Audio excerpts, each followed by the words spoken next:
Hello everyone, I am Ruchi and welcome to my channel Learn with Ruchi. So this is the lecture 2 of Java tutorial और इस lecture में आज हम 4 topics पर discuss करेंगे. Okay, so the topic is, the first topic is what is platform, the second topic is what is bytecode, third topic is how Java program execute, and the fourth and last topic is what is JVM. Okay, so let's start. What is platform? Platform is the combination of operating system and processor in which program run.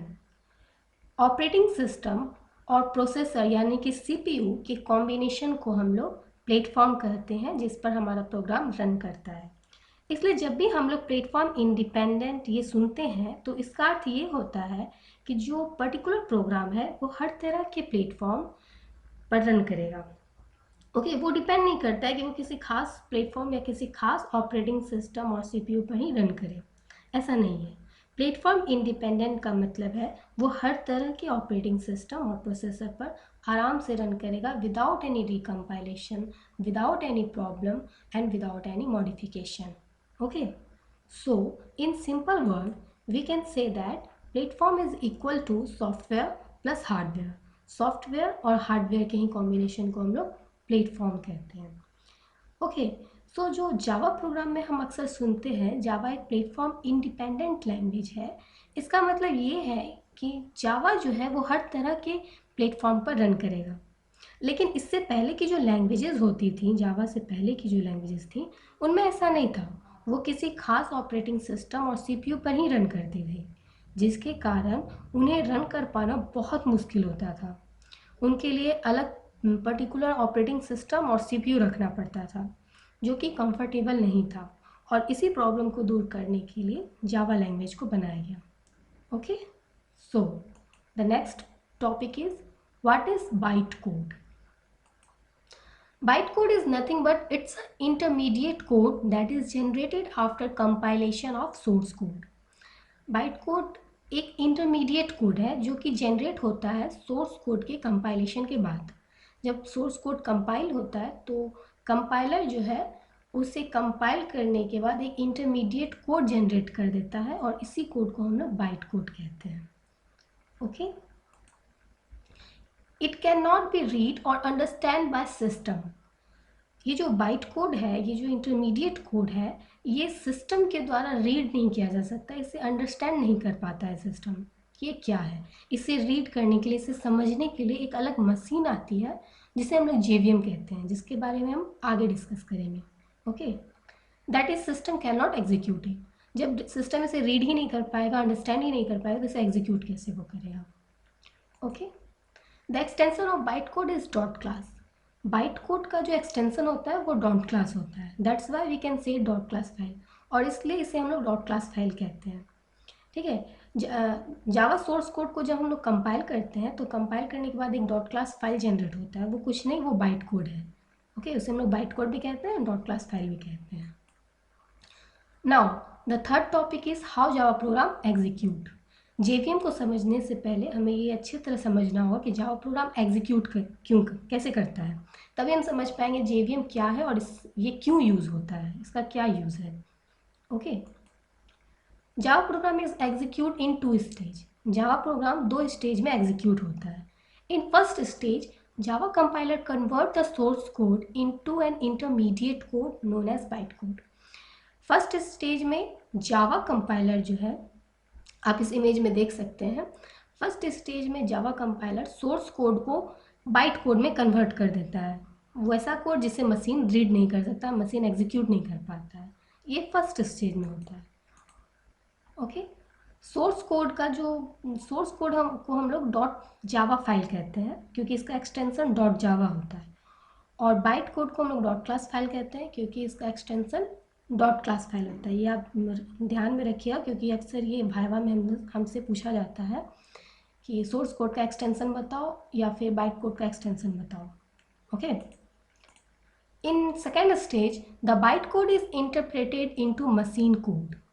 Second stage में byte code को interpret कर दिया जाता है machine code में, उस code में जिसे मशीन अच्छा से समझ सके, by the help of JVM की मदद से, and then Java program is execute efficiently, और तब जावा प्रोग्राम इफिशियंटली एग्जीक्यूट होता है। तो सेकेंड को स्टेज में होता है क्या, ये जो बाइट कोड है जो कि कंपाइलर जनरेट करता है, इससे जावा इंटरप्रेटर के द्वारा इसे इंटरप्रेट कर दिया जाता है मशीन कोड में। ओके, और ये जावा इंटरप्रेटर कुछ नहीं, यही वास्तव में जेवीएम है। Okay, so JVM is nothing but it's a machine that convert bite code into machine code. ठीक है, ये मशीन कोड में कन्वर्ट कर देता है और तब जाकर जावा प्रोग्राम एफिशिएंटली एग्जीक्यूट होता है। Okay, so now we know about what is JVM. JVM is stand for Java virtual machine. इसका फुल फॉर्म है Java virtual machine. JVM is a machine, JVM एक मशीन है that interpret the byte code into the machine code, जैसा कि मैंने आपको पहले ही बताया, जो इंटरप्रेट करता है बाइट कोड को मशीन कोड में depending upon the underline platform. ये इंपॉर्टेंट लाइन है समझने वाली। JVM तो बाइट कोड को मशीन कोड में कन्वर्ट करता है, but depending upon the underline platform, वो जो प्लेटफॉर्म है उसके अकॉर्डिंग करता है उसे कन्वर्ट। मतलब हर एक प्लेटफॉर्म का अलग मशीन कोड होता है, हम लोग जानते हैं।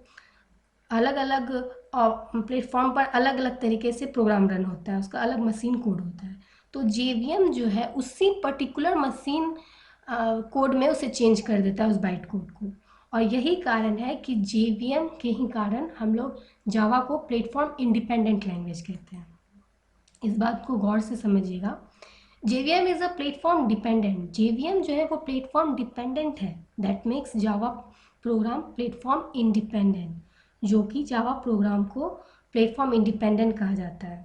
जब भी आपसे ये भाइवा में क्वेश्चन किया जाए कि जावा एक प्लेटफॉर्म इंडिपेंडेंट लैंग्वेज है क्यों, तो उसका कारण है JVM के कारण ही जावा जो है वो प्लेटफॉर्म इंडिपेंडेंट लैंग्वेज है, क्योंकि JVM जो है वो प्लेटफॉर्म डिपेंडेंट लैंग्वेज है। वाई JVM प्लेटफॉर्म, क्योंकि JVM जो है वो हर एक ऑपरेटिंग सिस्टम और CPU, दैट मीन्स हर एक प्लेटफॉर्म का अलग अलग अपना अपना JVM होता है। इसलिए जो बाइट कोड आता है JVM उसे अपने प्लेटफॉर्म में कन्वर्ट कर देता है, अपने प्लेटफॉर्म के मशीन कोड में कन्वर्ट करता है।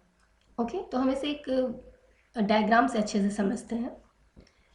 सोर्स कोड, सबसे पहले .java फाइल आता है सोर्स कोड, वो जावा कंपाइलर इस सोर्स कोड को बाइट कोड में कन्वर्ट कर देता है।